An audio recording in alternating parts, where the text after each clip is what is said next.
Hello, welcome to Machine Learning with NumPy preview video. In this video, we are going to talk about decision tree classification and how to use that in sklearn. So the takeaway for this one is saying decision tree is basically a partition of a space, and we will see what is the meaning of this takeaway. So for this kind of model, we're going to have some data points with labels. And the training step will build a tree structure or a partition like this. You have some lines then to cut the space into several segments or regions. And here are the details. So it will cut the space by one line first.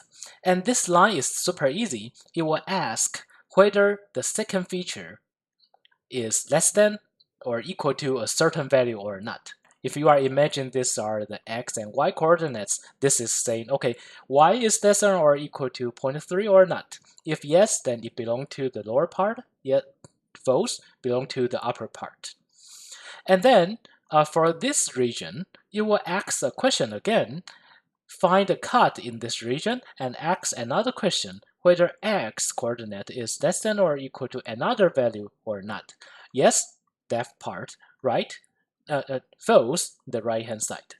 And for this part, you also have another question and to partition that into different region. And it turns out that it has a strong connection between tree and this partition. Okay, so 0 stands for the whole space. And each point has a question associated with that, except for this part, we call that as the leaf, the bottom parts.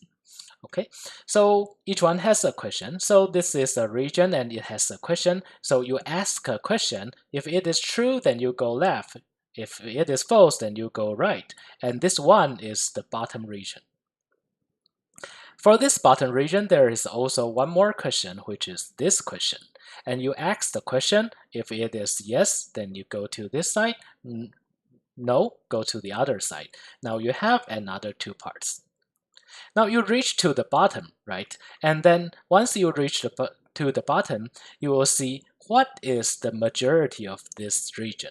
Say for region 3, the majority is a lot of ones. So each of the bottom region, the leaf node will be labeled by some number, by the majority rule. So 3, 4, 5, 6 will be labeled by 1 and 2 and 1 and 2. So the training part is giving us the tree structure and the partition of the space. And with this tree structure and partition of the space, we're able to make the prediction. For new data, we're going to ask the first question. Do you belong to left or right? Then maybe you belong to the right-hand side, and then you ask the other question, are you belong to the left and right? And maybe you drop down to here. So you know which region it belongs to. So you are able to determine the region of the new data point and use the label of the region to label this point. Although the theory is a little bit complicated, but the usage of this model in sklearn is as simple as usual. We have some data set and then old data, original data, new data, and the label. Okay, and from sklearn.tree to import this model and set up the model. There are several parameters. You can check the reference on the website to see how to set it up. Train the model with x, and then use the trained model to predict the new y value by the x test. So again, the x tests are these background points, and then you are able to figure out that, okay, everything on these parts belong to yellow category, and you see that the space are partitioned into several regions.